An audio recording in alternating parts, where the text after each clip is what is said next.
Hello, my name is Eric Booth, and today is August 1st, 2020. And from the title here, we can see that I chose cases 3 and 4 to talk about today. I just chose them because I know how, I have a background in it, and I know a little bit more than the others. So let's get started. So as we read through case 3, we can see that it's a young boy who wasn't feeling too great, so his mother took him to go get some tests done, and they checked out his serum levels for insulin and his glucose levels after eating. And as we can see from the chart here, he is severely under the norm. Um, so let's get into a couple reasons what that could be. So before we actually do that, we should take a look at some of the background information over here.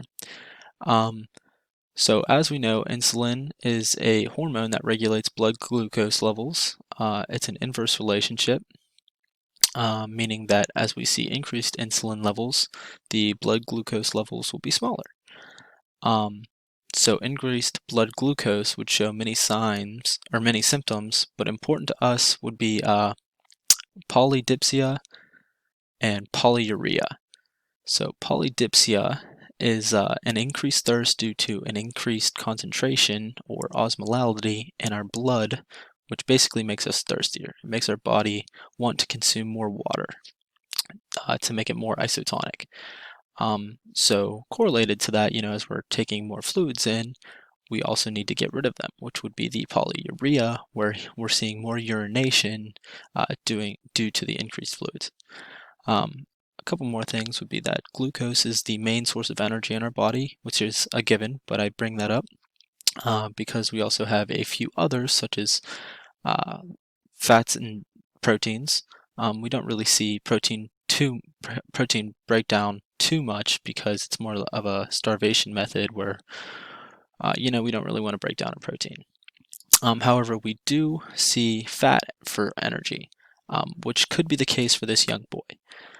Because it looks like so far that his blood glucose or his glucose isn't being used properly, so that's where we would see the drowsiness in the prompt. So let's take a look at what we would know from just reading it. So we know he's young, so that would be an indication of type 1 diabetes. Usually kids are at risk when they're younger. You wouldn't really see type 2 as much in such a young age. That would lead to his drowsiness because he's not using the glucose properly for energy, which is leading to low energy levels. We already talked about polydipsia and polyuria, but we did kind of get that from the prompt, from the persistent thirst and frequent urination. As we looked at the chart, we can see that his insulin levels are much lower than the normal range. So we see that the control here is about 4 to 8 milliunits per liter. So he's about 3.2 milliunits below even the smallest reading. And we can deduce that his blood glucose levels are smaller than normal after eating from the chart. We are not seeing any glucose, almost any at all after. So let's dive into the questions. So we already kind of touched upon the first question for the underlying biochemical basis, which would be hyperglycemia, or because he's type 1 diabetic. The body can't absorb the glucose due to the low levels of insulin. There's a much higher concentration in the blood, which of course explains the polydipsia and polyuria. So, like I said before, when we match this with his age, it brings him to a type 1 diabetic. We can also assume that his fasted blood glucose state are above normal because of the insulin being scarce. The insulin is not moving the glucose out of the blood, there's less clearance, so the levels are going to be higher after eating. So next, utilizing that information and knowing that he's a type 1 diabetic with, hyperglycemia, there's a few enzymes that are likely to be active in this patient situation. So first, since the patient is currently an untreated diabetic, the body will most likely resort to an enzyme that will regulate glucose. The glucagon and glycogen pathway, since the insulin has limited functioning. That enzyme would actually be AMP kinase. When activated, there's an increase in glucose uptake, which in turn produces energy, while simultaneously it turns off glucose and lipid production, which are responsible for consuming energy. This allows the body to reach homeostasis. It is limited in this patient, and it's apparent due to his drowsiness. We would see increased energy levels if this pathway was working harder, but it's just more of a backup plan. The other enzyme is likely to be lipase. He's most likely breaking down fat for energy, since his body is unable to produce the glucose. There's a lack of ability there, so we're using other means to an ends. So the other case I was looking at was case 4, which let me slide down here so we're all on the same page. So another kind of glucose related question, as we read through the prompt, we can gather a couple pieces of information that would be useful to us. So we read right off the bat, is that the patient is jittery. This is the opposite of case 3, where the reports are actually consistent with hypoglycemia. The epinephrine shot increases lactate, which is an important key information in this prompt, because it does not increase the blood glucose. Some other things is that she has an enlarged liver and a decreased fasting blood glucose. So they give us a couple options here, which everyone has. So let's go through a couple of those choices here. So we have 4. I say that we should break each one down individually first. So hereditary fructose intolerance is a metabolic disease that is caused by an absence of aldolase B.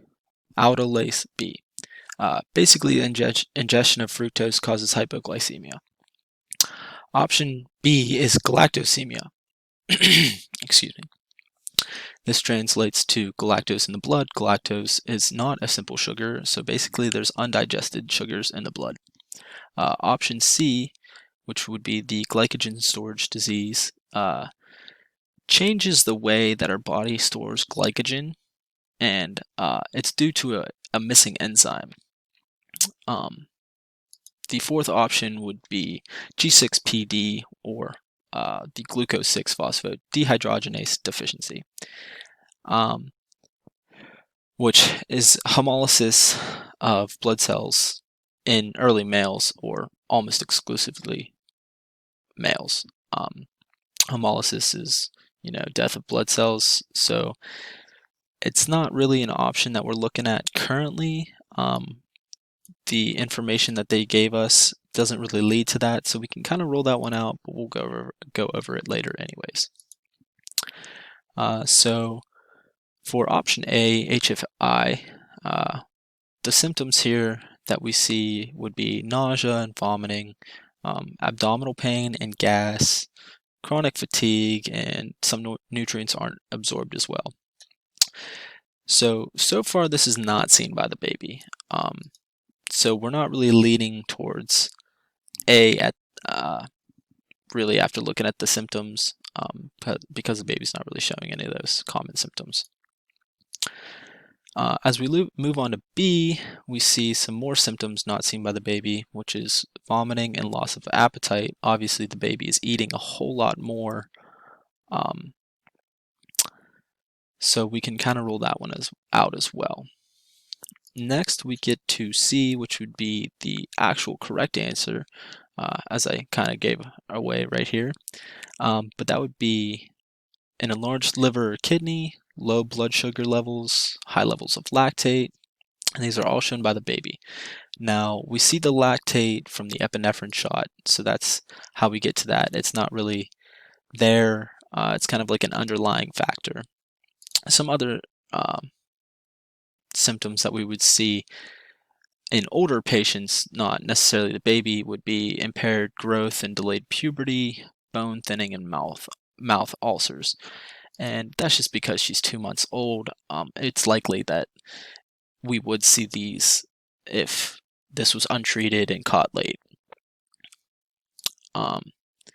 So just to be complete, we should go over G6PD deficiency as well, which aren't seen by the baby, but they do include anemia and fatigue, jaundice and dark urine, pain in the abdomen and back, and like I said, the giveaway here is that it's almost exclusively to males, and we know that this patient is female.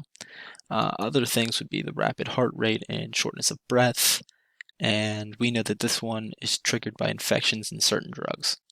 And the baby, it does not mention that the baby was infected by any viral or bacterial, and the patient wasn't on any medication to give this one a real shot at being the answer.